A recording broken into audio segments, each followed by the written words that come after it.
This is the web transcription service of the Royal Canadian Military Institute.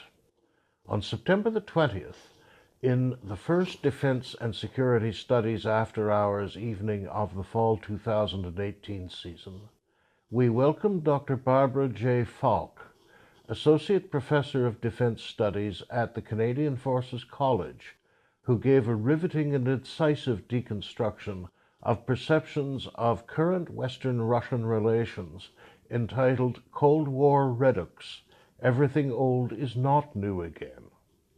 Dr. Falk.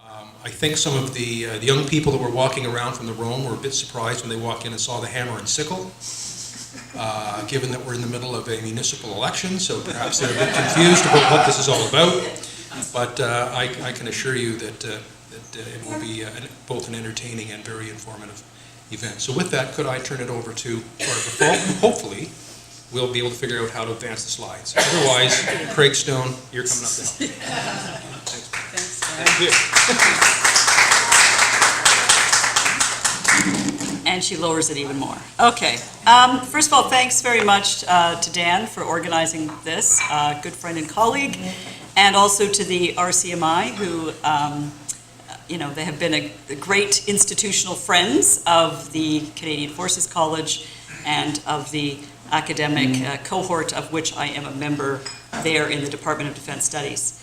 So I'm speaking to you today in a manner that brings together various strands of my research. Put very broadly, I spent about the first half of my academic career studying the very end of the Cold War. And I wrote a dissertation on, among other things, dissidents and how the role they played in the fall of communism, particularly in 3 East European countries, Poland, Hungary, Czechoslovakia. And now I've jumped to the other end of the Cold War, and I'm talking and doing some research and writing a book about political trials that were part and parcel of the construction of the Cold War during what I call the hot early phase of the Cold War, roughly from the Berlin airlift in '48 through to the end of the Korean War. So now I've sort of bookended it. And in the middle of all of this research, of course, you can't help but notice in the popular press the extent to which politicians, pundits, policymakers, even academics are talking about the fact that we're in the middle of this thing called a new Cold War. And so I thought it would be interesting to sort of deconstruct that a little bit and tell you why I do not think we are in the middle of a new Cold War. I'm not here to be an apologist for Vladimir Putin, don't worry. I don't think Russia's a nice country doing nice things in the world, and particularly to its neighbors. But I do think that we're in a universe that is, in many important respects, qualitatively very different, both in terms of the global arena and in terms of Russia's actions toward what we would roughly call post-Soviet space, so those independent countries that were once constituent republics of the USSR. So that's what I'm going to talk about. Before I get into the details of the old/new Cold War that we're in the middle of, I want to make some assumptions, and I'm just going to lay them out really clearly, and that is that I want to advance the argument as part of it. Okay, that was interesting. Oh, there we go. How about that? That worked. About the old Cold War, because I think if we're going to make some arguments about the fact that we're not in a new Cold War, I want you to first understand what I think were the most important and salient features about the first one, right? Running roughly from, again, 46, 48, thereabouts, through to 89, 91. I say 89 because that's, of course, the year the Berlin Wall fell. That's the year of the free Polish elections. That's the year that the wall fell in East Germany on November the 9th. The very brief war, which saw the end of the Ceausescu regime in Romania and so on. But of course, it's important to remember that the Soviet Union didn't end, or didn't implode, until December of 1991, so approximately 2 years later. Okay, so that's the time period. I would want to suggest, first of all, at the outset, that both superpowers, the United States and the USSR, actively constructed the Cold War. Now, they did so in response to one another. They did so in reaction to one another. Neither of them was a passive recipient of the actions of the other. And you can see that through, for example, the whole Berlin crisis and then the airlift. You can see it through what happened in Korea. You can see it through Hungary 56, Czechoslovakia 68, the construction of the wall in 61, and so on and so forth. Pick your key moment in the Cold War, and you can see that there was always a tit-for-tat type of jockeying. I don't think that's a particularly controversial thing to say. The Cold War was also multi-dimensional in nature, and I think this is really important to remember. And some of you, like me, are old enough to have come of age during the Cold War, and so it's important to sort of keep in mind how unbelievably all-encompassing it was. Politically, obviously, in terms of the geographical division of Europe, I recall Winston Churchill's great speech in Fulton, Missouri in 1946. An iron curtain has descended across across Europe from Stettin in the north to Trieste in the south, and so on. Obviously, that was the case in terms of the existence of the Soviet bloc, but it had a physicality, an actual hard border. And, we saw this, most particularly with respect to the construction and then, of course, eventually the demolition of the Berlin Wall. So there was an active political segregation, if you will, of two halves of Europe. Militarily, obviously, NATO versus the Warsaw Pact. More broadly, the doctrine of nuclear deterrence, which governed both sides. Important to remember, however, that even though we often refer to the Cold War as the era of old-fashioned state-on-state conflict, it's also important to remember that the Cold War also featured a good chunk of what we're witnessing today, whether it's hybrid strategies of warfare, each side supporting the violent non-state actors that were destabilizing one corner of influence of the other side, and so on. So some of that isn't so new. The Cold War was ideological, and I think this is important, and I'll come back to it. Not only communism versus democracy in terms of political systems, but the economies of state socialism versus regulated free markets. It was both international and domestic. Let me explain. International, obviously, in terms of the power blocks, each side actively seeking to block the influence of the other, especially in their zones of influence or neighborhoods. So in what Stalin saw as his buffer zone, what the United States saw particularly in the Americas.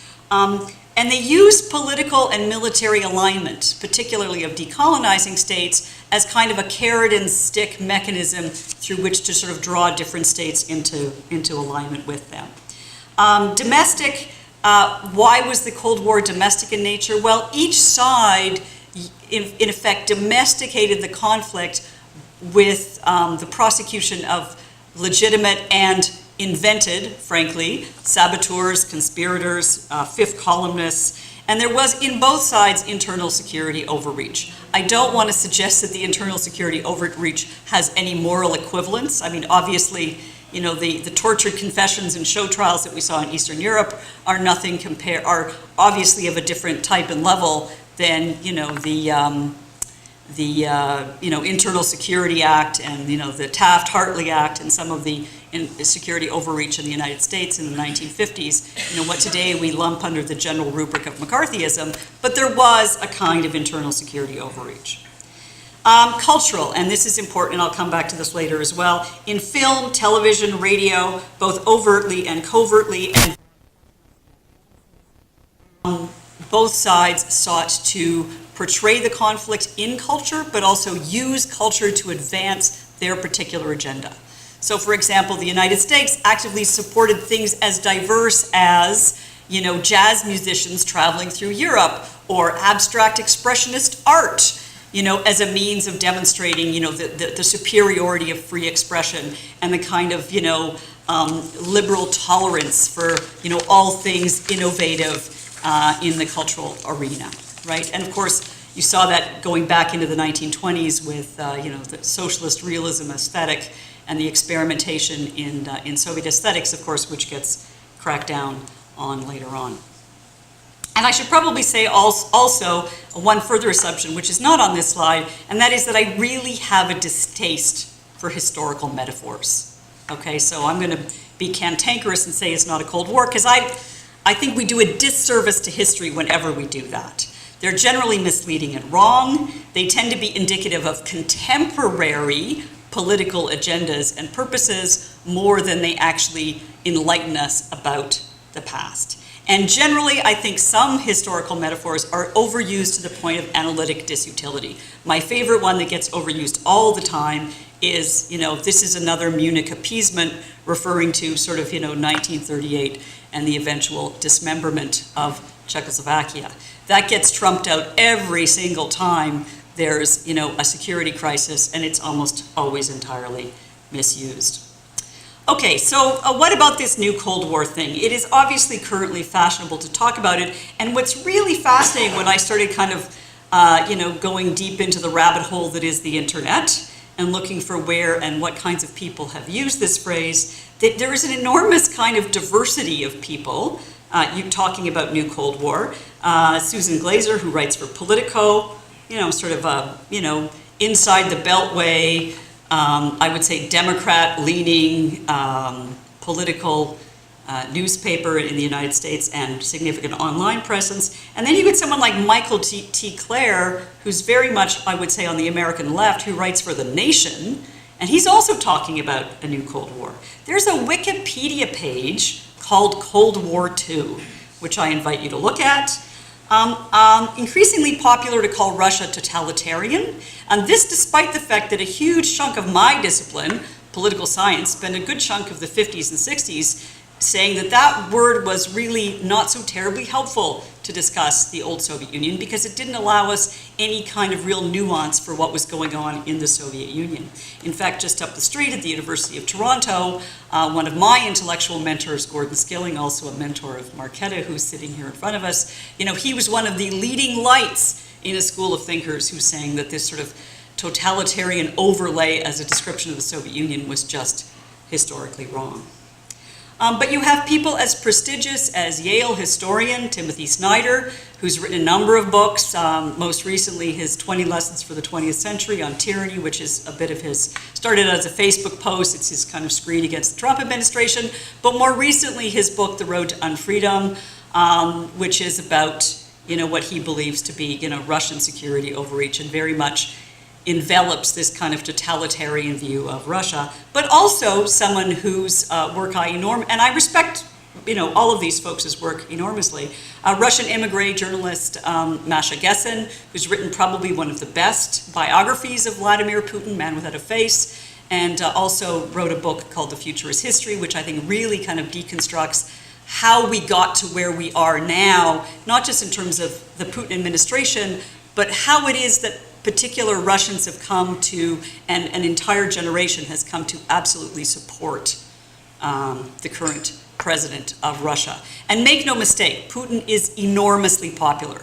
To some degree, one wonders why there is all the meddling in elections, because frankly, if they were completely free and fair and transparent elections, he'd probably win hands down and easily. And it's important to keep that in mind. In my own view, I tend to side with Stephen Walt, who's a sort of classical realist scholar of international relations, and probably one of the few times I do ever agree with Stephen Walt. He suggests that comparing the Cold War to today's Russia-US relationship is like comparing Godzilla to Bambi.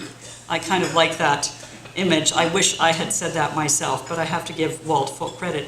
And what's strangely interesting about this topsy-turvy nature of the way in this, Cold War trope is being used over and over again is that it's generally being used more, particularly in the US political context, on the liberal, democratic side of the political spectrum, and it's the Republicans, particularly those who are loyal to the Trump administration, who are not using it, which is a complete inverse of the situation we were in during the actual Cold War. Now that's because the progressive doves, or the liberal hawks, or whatever you want to call them, are so obsessed with Russian interference in the US elections because, it suits their own antagonism towards the Trump presidency. Now, I don't want to get into the rabbit hole of how much Russian interference there was in the election in 2016. I think we can probably all agree we know that there was quite a lot going on,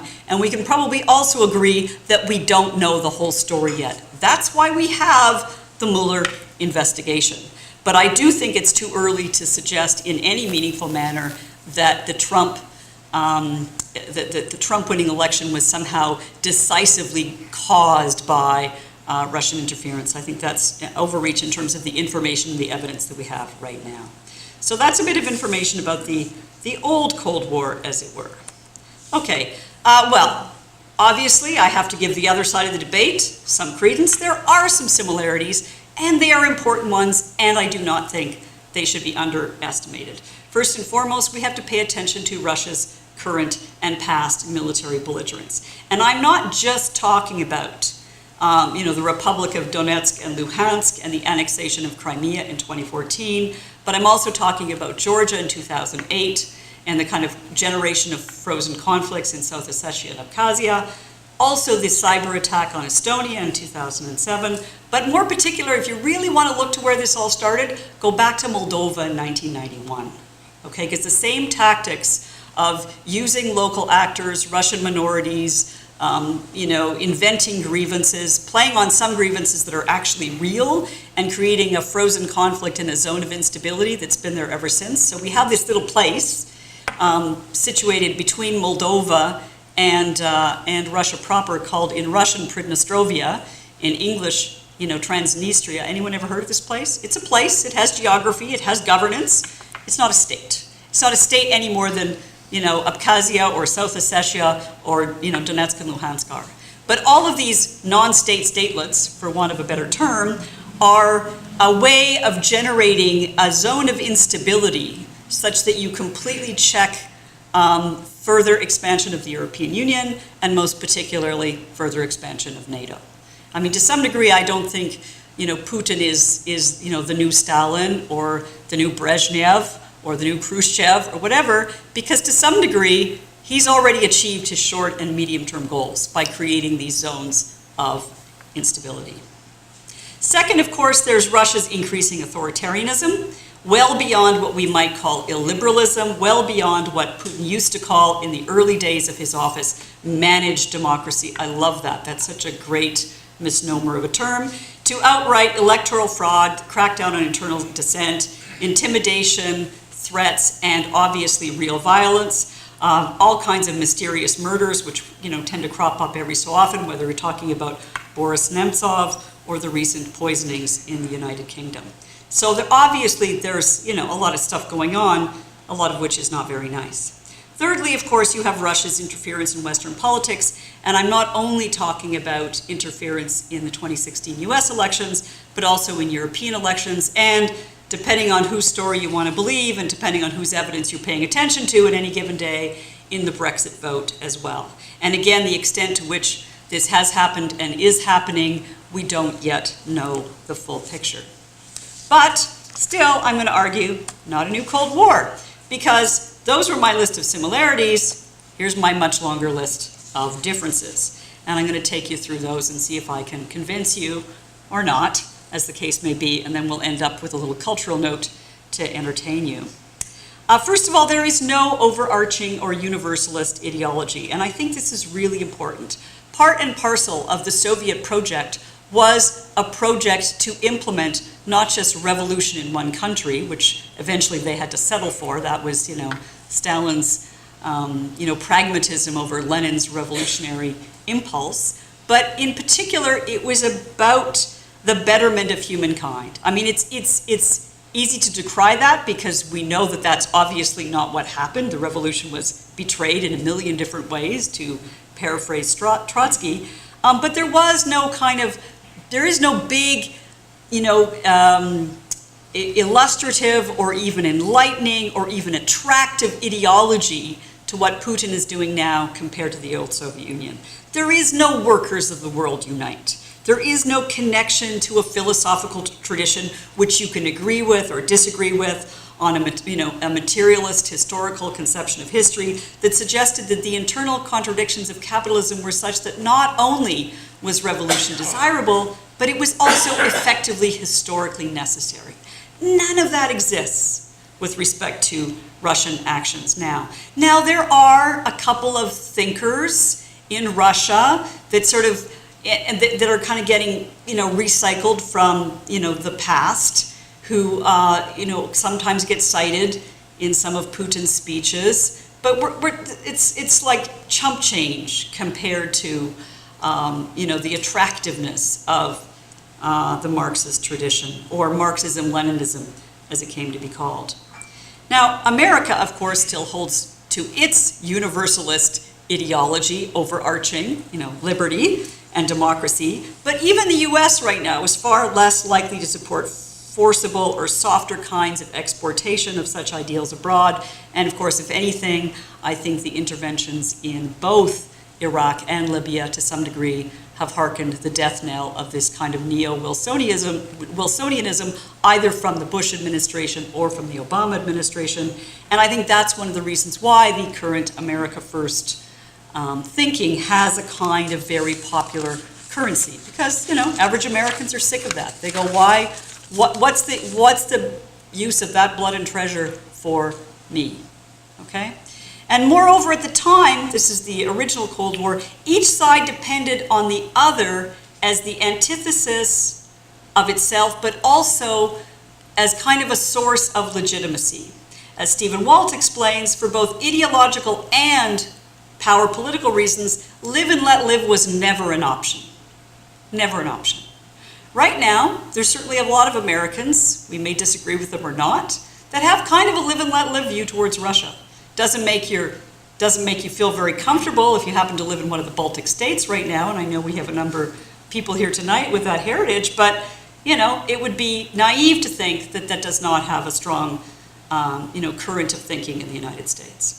Russia today is not about ideology in any particular way. It's about kleptocracy. It's the result of a deeply flawed privatization scheme designed to liquidate Russian state assets very quickly into the hands of soon-to-be very wealthy, wildly wealthy few. What our current Global Affairs Minister, Chrystia Freeland, described in another life in a book that she entitled Sale of the Century, which, by the way, is one of the best accounts of Russian privatization. We now live in an era of increasing multipolarity, political, economic, and cultural globalization, the kind of which the world hasn't seen before, and certainly did not exist at the time of the Cold War, where the two power blocks were not only politically separate, but economically relatively autarkic in comparison with one another. And by the way, however we measure globalization, we have a lot more of it now. Whether it's the rise of China, economically and politically, the size and economic clout of the European Union, the diminishment of soft power, the decline in state sovereignty, the fact that we have not only a lot more new states, but the global arena is crowded with a whole lot of actors that aren't even states as well. And of course, we have effectively the economic triumph of capitalism globally, so much so that the current challenges to the international system are not states, are not power blocks, they're not ideologies, but they either come from external sub-state challengers, violent non-state actors, or from potential game changers, things like climate change. Or, depending on your view of things, perhaps from capitalism itself, given the unregulated, unhinged form of capitalism we see in some states, disconnected from the rule of law, the discontent of the global losers vis-a-vis the global winners, their subsequent attachment to populist, authoritarian, isolationist movements that we've seen have considerable electoral appeal, whether they are anti-elite, anti-immigration, anti-trade, etc. policies and positions. Those are all very different places than when we were during the Cold War. And if we do return to bipolarity, I think China is a much more likely candidate than Russia.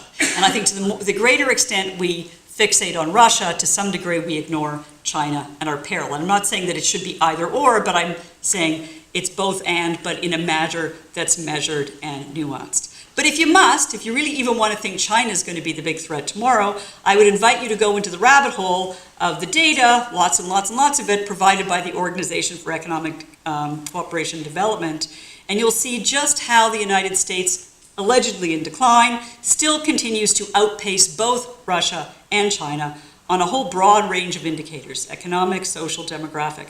A US worker earns more than twice that of a Russian or Chinese worker. American spending on research and development, a common measure of innovation, is more than double that of either state. And the size of the American economy, and I want to pause here for emphasis because this is important, because there was this kind of notion that during the Cold War both sides were relatively equal. By the way, they really weren't. I mean, economic stagnation really set in from the 1970s onwards, and arguably in terms of the comparison of weapons, it was around then as well. But if you look at America versus Russia today, the size of the American economy is roughly 10 times larger than the size of the Russian economy. That's not small. And by the way, that's where the Russian economy is now, which is much stronger compared to where it was in the 1990s when it was, smaller than that of Belgium. Like, what a come down for the superpower, right? And Russia's oligarchs, by the way, are not the robber baron capitalists of the Gilded Age in the United States. They're not investing in things like, railways like Cornelius Vanderbilt. Oh no, they're spending their money on conspicuous consumption, Western properties, a huge chunk of Mayfair in London, for example, or better yet, Swiss bank accounts. So it's not like their enrichment is actually helping stabilize and build Russia for the long term. It's important to keep that in mind. The Cold War was also a product of a very particular place in time. Looking at American-Soviet relations solely, we tend to forget how unbelievably transnational the Cold War was. It took place within the context of post-World War II decolonization in what was then called the Third World. The first world, of course, being the democratic capitalist world, and the second being the communist authoritarian world. Both of those worlds offered particular models of development, and both of those worlds competed with newly colonizing state local elites for power and influence, sometimes in a friendly way, but quite often in a very unfriendly way. And these leaders of newly independent states with little in the way of local institutions, infrastructure, or experience, the educated elites, were in fact forced to choose between one side or another. We're now living in a time of globalized capitalism, as I said before, but this economic system that we have now happily coexists, and really during the Cold War happily coexisted too, but I think more so globally now, with both authoritarian governments, as we see in China, and democratic governments, as we see in Europe and North America. Even with the annexation of Crimea, ongoing conflict and destabilization in eastern Ukraine, the frozen conflicts I mentioned earlier, there is no Warsaw Pact, there is no counterpart to NATO. Russia is served well by these frozen conflicts. The end goal, again, to check EU and NATO expansion. To some degree, Putin has already got what he wants, okay? Of course, the big question is, and it's a question that I can't answer, and if anyone can answer it, I think they're fooling you, and that is whether or not given the current constellation of political arrangements, and we know that current constellations of political arrangements can't be taken for granted right now because we have so much flux in the world, but assuming, for the sake of argument, a current constellation of political arrangements, that for some reason Putin decides to take on NATO and waltz into the Baltics. We were just talking about this before the session started. I think at the end of the day, it's not going to be NATO deciding right away to take on Putin. It's going to be NATO states deciding what public reaction is to however many Germans, Canadians, Latvians, etc. die, and how many local citizens die, and then deciding whether or not to take action. Which doesn't make you feel really warm and fuzzy if you happen to live in Estonia, Latvia, and Lithuania, but I actually don't think, again, current constellation of political arrangements, that Putin needs to do that, because effectively he's already achieved his goals. And of course, I'm in a shorthand way that one does in public talks like this, I'm using Putin as kind of shorthand for the actions of Russia, and that's I should be slapped for that, because as any social scientist knows, power is never as concentrated or monolithic as we might think. Putin does not have a stranglehold on power in Russia, any more so, in fact, arguably much less so, than any general secretary had in the old Soviet Union after the death of Stalin. Stalin, absolutely. There's never been a dictator quite like Stalin. Get that, check. But post-Stalin, Khrushchev, Brezhnev, we've had enough historians go into enough of the archives that we know, for example, just how much internal debate there was around the Politburo table before they invaded into Hungary in 1956 and before they went into Czechoslovakia in 1968. We know that that was actually contested politically, that there were internal risks to doing that there was jockeying for power. Putin has even less power than a general secretary did then. And of course, I would also say that in Putin's case, we often talk about how beholden the oligarchs are to Putin, but we don't often talk about as much how Putin is beholden to the oligarchs. You know, I mean, I don't know, those $50 billion in his bank account didn't come because he invested wisely as the KGB station chief in Dresden, right? I mean, it came from somewhere else. Okay, the inside-outside nature of 21st century politics. Putin's politics, I would say, are as much about domestic politics as they are about international politics. You know, we remember Russian action in Crimea and eastern Ukraine as happening conveniently after the Sochi Olympics closed down. But what we pay less attention to is how much what Putin was paying attention to was the domestic unrest after the 2012 Russian elections. And so when you're Vladimir Putin and you're looking at the Euromaidan, you're not thinking, I got to stop that in Ukraine. Yeah, you're thinking that. But you're also thinking, I got to stop that in Moscow. So it was about internal politics as much as it was about, you know, the buffer zone of the, you know, old Soviet space. And in terms of that buffer zone, I would argue that Putin is acting less like Stalin and frankly more like Catherine the Great. You want to study, you know, the history of you know, Russian foreign policy in terms of its near abroad, pay attention to the consolidation and expansion under Catherine the Great. Some of this stuff that we ascribe to communism actually goes farther back in a Russian Tsarist tradition than we give credit for. We sort of, you know, we glom onto the most recent historical thing rather than going back farther than that.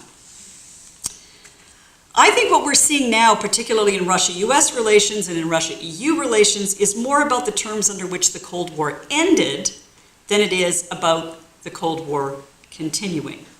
There was a much understood quid pro quo at the time of the fall of the Berlin Wall and eventually the reunification of Germany, that Europe would not expand into post-Soviet space given agreement on Germany, the so-called 2+4 talks, and the peaceful letting go of the East European satellites.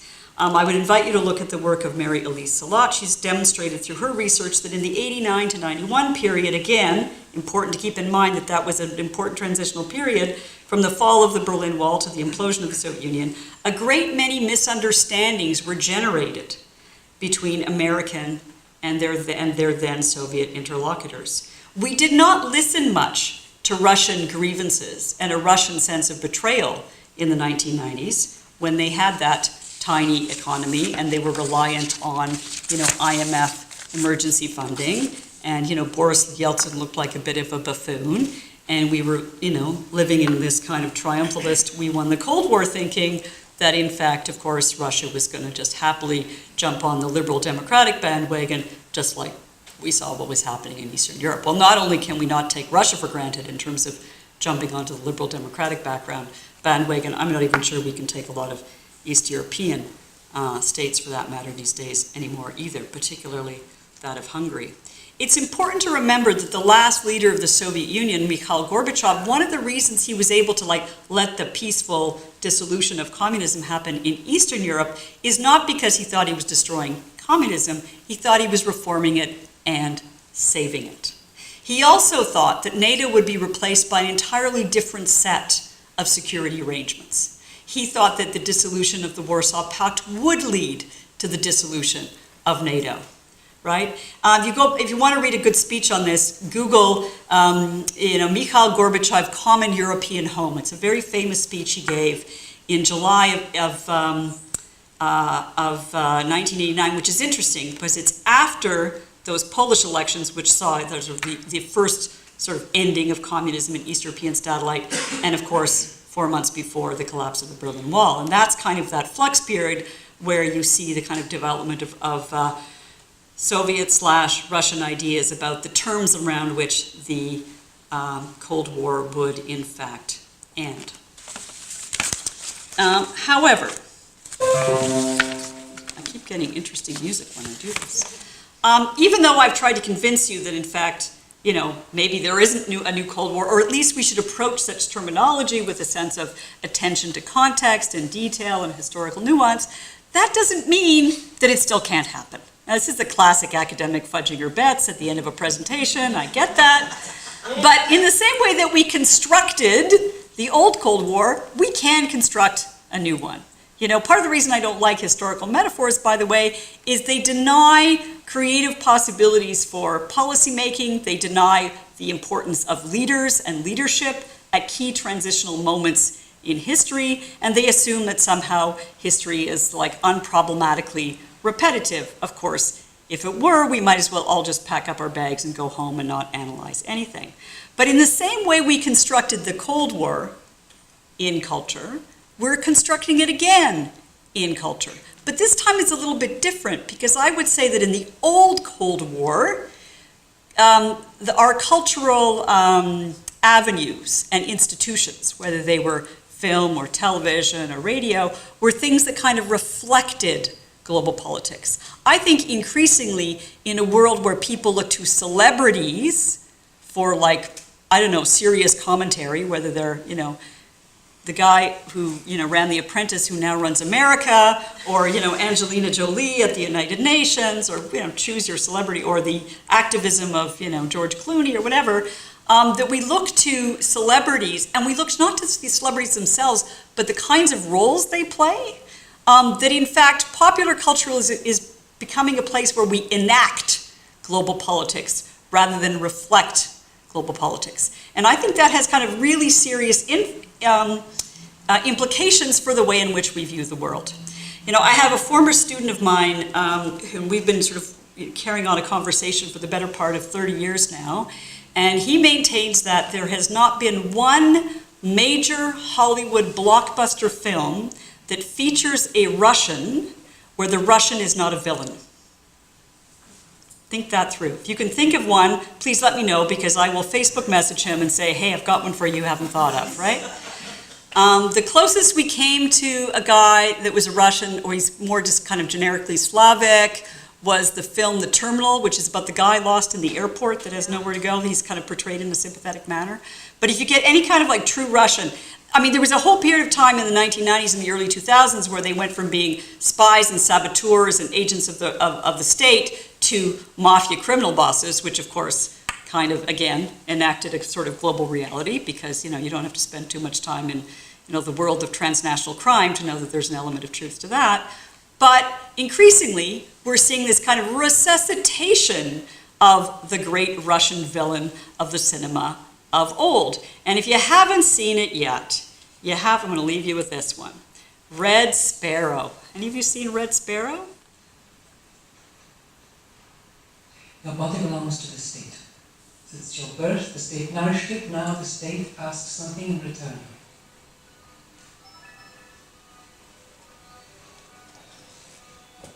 You must learn to sacrifice for a higher purpose, to push yourself beyond all limitation, and forget the sentimental morality with which you were raised.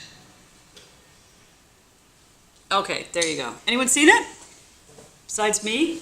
Yeah, it is ideological gold. It's too much fun.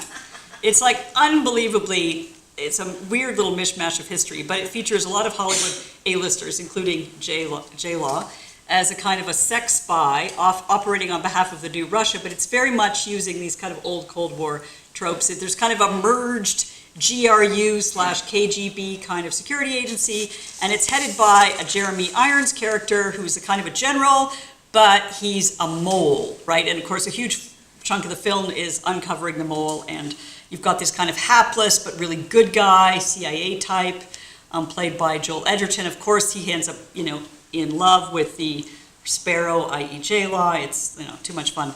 But I wanted to read for you, which I don't have a clip for because I couldn't find it on YouTube, a speech from the general/Jeremy Irons character. And they all do like super terrible bad Slavic accents too. The general/mole/Jeremy Irons character has a little monologue where he says as follows. He's justifying, by the way, why he became a mole for the Americans. I was born 3 days after Stalin was laid in state. My father fought for him during the war. He was a party member. We were privileged. Took me years to realize I had been born in a prison. Prison makes a beast out of a man. I learned to cheat, to lie, to do to others before they do to me, to survive by any means. So I had to decide, die in a prison where I was born or choose another side. Our clumsy American friends, to whom individual freedom is at least an aspiration. So now you know, I am the mole, I am the man you're looking for. Is that not fantastic? Now what's interesting about the film, and I think why it is kind of an interesting harbinger of the way in which we do play with this Cold War trope, is it is a completely collapsed timescape. So in the film, it's like the 1990s and the early 2000s never happened. Like literally, it's kind of erased out of the kind of historical knowledge of the film. We go directly from the sort of Brezhnevite 1980s, and even in the way in which allegedly Moscow was presented, it's done in a very kind of Moscow in the 80s way. And then, of course, you jump forward to this time where, of course, Putin is never, ever, ever mentioned in the film, but there is this kind of nefarious leader that we imagine running the whole show. So this guy literally goes from, like, I was born in Stalin, though, right through to, I'm going to choose the Americans. Like, forgetting that there was this whole other time period where history could have gone in a number of different directions. It's a completely fascinating way of looking about this. I mean, not only is there kind of a collapse of a timescape, but you see this continuation of the so-called great game of espionage, conspiracy. It begins anew, as if it had never stopped, as if it is completely historically inevitable, that there is a part of Russia that is so endemic to the tortured Russian soul to be kind of collectivist and anti-American in the way that it's presented. And this film demonstrates that absolutely beautifully. So are we constructing a new class? Are we enacting global politics through global culture? And by the way, this is the interesting film about this film is it actually didn't do so well monetarily in North America, partially because it opened the same weekend as Black Panther, which did phenomenally well, but it did actually really well in Europe, which is kind of fascinating if you think about it, right? Because it's obviously, plays more into the European imagination about Russia than perhaps the current American imagination about Russia. Anyway, I will leave it there because I think that's an interesting place to leave the end of our conversation. And I'll just leave that last slide on the screen. This is a kind of an odd view we get of Russia today, but it's the way in which we're kind of resurrecting some of these tropes through culture. So I think at that point, I leave it open to any questions that you might have about some of my ideas. Eric. Not a question, but I think I have one for you. Okay. Arnold Schwarzenegger, Red Heat. When did Red Heat come out? 89, 90? Bingo. So there's a period in the 80s where the Russians become nice, Yep. right? And you can literally track it for when Gorbachev comes into power, which is the film where Alec Baldwin plays the submariner and Hunt for Red October, which is a wonderful, sympathetic portrayal. Yeah. I know I'm a sucker for submariner movies, but it's this wonderful, sympathetic portrayal. And of course, yeah, that's true. That's right. This was a Scottish accent. He says he's from Vilnius. It's crazy, right? Yeah. And in that film was written, and I think it came out post-Cold War, but it was written and conceived of on very much a post-Gorbachev, post-Cold War story. So again, there's that period of time where we kind of desecuritize the Russian villains through popular culture, but weirdly, as soon as the Cold War ends, we start re-securitizing them in a different way. First as mafia villains, and of course now as, the nasties we knew from the olden days. Yeah. Professor, what happens after Vladimir Putin? That's a really good question. He's mortal, as the podcast you gave us. He's mortal, and therefore, what happens? There is, as in every other, Russian political situation, going back a number of centuries, they don't do succession planning well. They've never done succession planning well. So, I mean, that's a very good question. I mean, part of this kind of collapsing, timescape, and the guy's still reasonably young. I mean, he could be around for another in power for easily another 20, 25 years, right? So one assumes that any sort of pseudo-absolute, semi-absolute ruler, that eventually he will locate a successor. We see no evidence as to who that might be as of yet. But that will be obviously a moment of instability and a moment of potential transition, right? And I don't think you can also count out Russian dissent either. I mean, there are still people, willing in the current climate of Russia to put their bodies where their politics are, and to completely destabilize things. And although there has been a crackdown in kind of popular culture in terms of state media and private media, where the Kremlin pretty much, there's kind of a narrow band of messaging. Beyond that, in the world of the blogosphere, in the world of even academia, there's actually much more freedom to say things than there was, for example, even during, the Khrushchev thaw of 56, 57, or even, the late 80s of Glasnost, right? So there's still some interesting activities. Yeah. Arquetta, and then Julie. So one of the things that I was thinking about when you were sort of comparing the old Cold War and the potentially new Cold War. So obviously one of the other features was mutually assured destruction, right? Yeah, and nuclear deterrence, yeah. Ability to, the fact that both countries were vulnerable to the same kind of weapons. And I think what comes up for me is the more unique vulnerabilities that Western democracies have to the new cyber weapons, yep. right? Kind of asymmetrical. So if it's true that it's not a new Cold War, how worried should we be about this rise of this kind of new weapon that we are actually much more vulnerable to than they are? So one of the things I think that's kind of, weirdly ironic or hilarious about this is, to some degree, this may be a controversial proposition, that the Russians aren't really doing anything now, hybrid strategies, cyber 2.0, that the Americans didn't already do during the Cold War. They just learned the lesson about what the Americans were doing, and then they had the advantage of new technologies to do it better. So, I don't know, let's talk about the American interference in the 1947 Italian elections, shall we? Right? So, the point is, that's been a feature of the old Cold War. To some degree, Putin is absolutely borrowing those strategies and using them. Do we know, again, the problem is, I think we're still kind of suffering from lack of total evidence. Should we be worried? Absolutely. However, I think that to some degree, we so fixate on that we forget all of the other reasons, and there are so many, as to why people are supporting, anti-trade, anti-immigration, populist, right-wing, whatever you want to call them, anti-establishmentarian movements. And it's too easy and too facile just to say, oh, it's Russian, cyberbullying and trolling and everything else. I think that's just kind of too easy a way at it. Right? To some degree, you see that in some American political discourse today. But should we be concerned? Absolutely. Have the Russians learned to do that well? Sure. The funny thing is that in the old Cold War, the Russians were pretty clumsy at propaganda. Nobody was really convinced. Even the people who were members of the party didn't believe what, Pravda said, or what Ruda Pravo said in Prague, right? Everybody knew that was a fiction, right? But there is kind of a sense of destabilization now, where it is hard to get a sense of what is real news, fake news, etc. You want to see a good film that does this? Well, I'm a film buff. I just saw it at the film festival.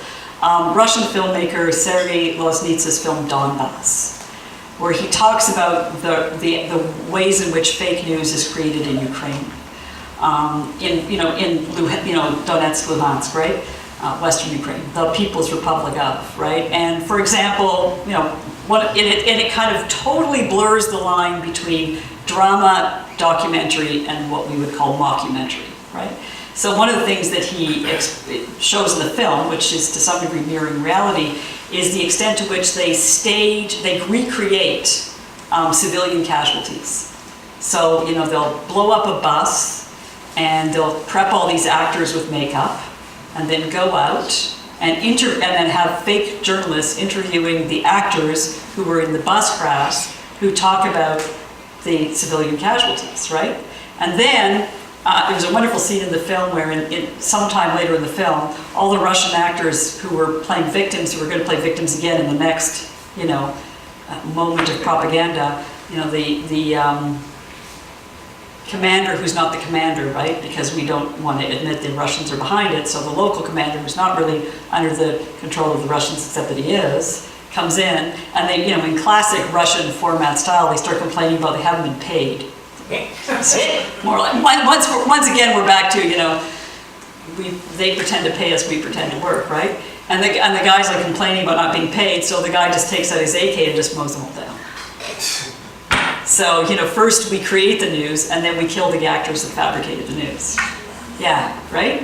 What do you do with that? It's brilliant in a way. Yeah, Julie. You said, Barbara, that the great game of espionage has never, as if it had never stopped. Yeah. And one of the messages that I took from Masha Gessen's book, The Future is History, Yeah. is that in fact it did never stop, and that Putin himself never stopped it. It seemed to focus a little more on certain things. In the older days, it focused on a lot of petty stuff and or really, really big stuff, but it just manifested itself in a lot of petty stuff. And nowadays, it doesn't focus as much on that petty stuff because he realizes it's peripheral, but it focuses more. But I took from her book that it never did really stop. Well, and I think there's some assumptions going on there too. I mean, one of the things I always remind our students is don't write about what you can't know. You know, one of the things we can't know about right now, we're all going to be pundits here and we're all going to pretend we know, but we can't know what Vladimir Putin is thinking.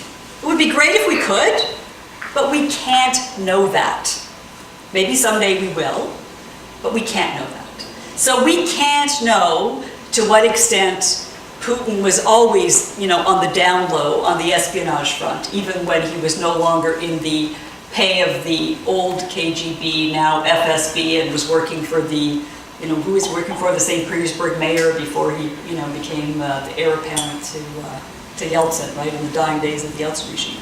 So, I mean, it's easy now to sort of go back and say, oh, well, he never stopped, right? But, you know, I mean, I say to both journalist Gessen and historian Snyder, like, show me the money. I mean, I'm sure that some of that's there, but I think there's an evidentiary threshold with respect to Russia that we're just not meeting, and that we tend to be a little bit over-hysterical about. Again, I don't want to apologize for Putin, I don't want to say he's a nice guy, I don't want to say he's doing nice things, but I think we have to put on our critical thinking hats and, you know, have some nuance about what's going on. And by the way, when you put the nuance in there, it actually becomes kind of more scary rather than less scary. But that doesn't necessarily make it a Cold War. I think we don't analyze where the real threats are by just kind of falling into these old categories. In the back and then here. Please tell me your name because I don't know you. Hi, I'm Frank Bonaslai, and basically I was curious this whole commentary, like you question on the whole China situation. What I find really funny right now, we're hearing about how they're planning to implement their whole little sort of social policy of the, you know, what is it, the social index whereby they measure people's loyalty to the regime and all that. They're stealing apparently tens of billions of dollars of intellectual, of technology secrets every year. If anything, but it seems like a lot of the things that the Russians do in terms of hybrid warfare, it's like they're finally learning Maoist tactics. And, you know, so it almost seems like that for some reason, except for maybe when people complain about what Trump's tariffs on China might do to our bottom line, it seems like they're almost like a non-issue comparatively to this whole the Russians being looking at him. And aside from the fact that there's some Americans who are upset about how the election went when you're trying to find a scapegoat for that, like why is this whole China thing just being treated so much as a non-issue? Or it's almost like we're afraid to speak about it because, you know, we can upset them and that actually has consequences. Well, I mean, and this goes back to my point about we're in a much more globally interconnected world, right? I mean, our economies are so much more interconnected and interpenetrated in ways that were never the case during the Cold War, right? So there are real consequences to, trade wars with China and, political criticism in ways that there would never have been, prior to the late 1990s, by the time we get to that position, right? So, I mean, how much of American debt does China own? A pretty good chunk of change, right? Like, yeah, I mean, are we not paying attention to security threats on the part of China? Absolutely. I could do a whole other talk on China, which is all about how we don't pay attention to Chinese descent and how, there's a huge amount of Chinese descent. And assuming that this country of more than 1 billion people is going to continue its peaceful rise and somehow meet all of those rising economic and political expectations of young, self-entitled people, many of whom are young men because of the one-child policy. I don't know, last time I looked, dissatisfied young men were the stuff revolutions are made of, right? Like, I still think there's a lot of potential for internal destabilization in China. And we haven't, that's another one of those great things we're not really paying attention to. Why? Because we're fixating on something else, right? But it's so convenient and comfortable to fixate on it because we did it for so many decades, right? You question here? Yeah, yes, Dr. Sessionova. So, I'd love to provide you with a quote, but I'm coming up short right now. But I've heard that Russia sees method behind West's madness. So whenever the West intervenes somewhere, say Libya, they see deliberate action in order to curb their influence. Based on that premise, is the West seeing a grand strategy born out of Russia that's made to attack us that doesn't really exist because we just want to believe that our adversaries are greater than we are? Well, I mean, I think what you're hinting at there too is they're reading strategy into probably what happens to be more a haphazard series of actions, right? Exactly. And I always go back to the great story of the Pentagon during the Cold War. Have you guys visited the Pentagon? So in the middle of the Pentagon, like in the middle of the Pentagon, there's a little kind of gazebo, right? And the Soviets had all this kind of surveillance on this gazebo, and they saw people in and out of the gazebo all the time, right? And they thought this was where like the bread button was. This was where nuclear annihilation was going to happen. You know what it was? Apparently, actually, it was the hot dog stand, right? Yeah, it's a great story, right? So yeah, are they in the same way? I mean, there are huge and many stories of one side misreading the other, and misreading almost always happens in these kind of weird conspiratorial ways from non-democratic regimes to democratic regimes, right? Because nobody wants to understand how messy and divided actually democratic politics are. I mean, I work for government, man. You tell me to choose between conspiracy and the left hand not knowing what the right hand is doing, I will choose the latter every single time. I live it every single day, right? I mean, whenever I hear students come up with conspiracy theory, I always here's my counterexample of conspiracy theory. Any Poles in the audience? Katyn, 1941. You know what this was? This is like the Russian soldiers basically off the entire, like pretty much the entire Polish officer corps, like more than 20,000 people disappear. It's the cover of war, right? That's a good cover. It's Stalin. Again, hard to find 20th century more ruthless, effective dictator than Stalin. Conveniently, he blames it on the Germans. Guess what? Even during the war, the truth gets out. So when you look at a case like that where you have the most effective dictator, you have the cover of war, like all of those things in your favor, and you find out that the conspiracy is not a conspiracy, then surely we can get to the point where we look at conspiracy theories in our own midst today and say, come on, really? Like there's never going to be a leaker, like everybody's in on it? Really? Maybe it's because we don't want to deal with the harsh and inconvenient and difficult truths like there was just one shooter in Dallas. We don't like to deal with those things, right? By the way, Jonathan Kay, who's a writer for the National Post, what now is more independent, wrote a wonderful book on conspiracy theory in the United States. Great book, and I think he calls it Among the Truthers. He started looking at the 9/11 conspiracy theory. It's the Mossad, it's the Jews, whatever. And basically what he found out was through the thread of most conspiracy theory in the United States, if you really scratch it, you really dig down deep into it, it's always the fault of the Jews. To which I say, come on, really? Really? We can't do better than that. So yeah, I don't put a lot of stock in it. Anyway, are we done, Dan? Blue light is on. The blue light is on, the mythical blue light. Okay, thank you. Thank you for the invitation. Thanks for your questions.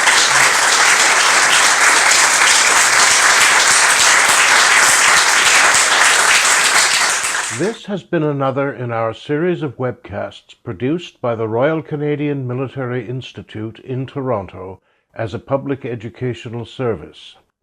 You can find news of upcoming events and links to our webcast archives at www.rcmi.org. On behalf of the RCMI, this is Eric Morse saying goodbye for now and thank you for joining us.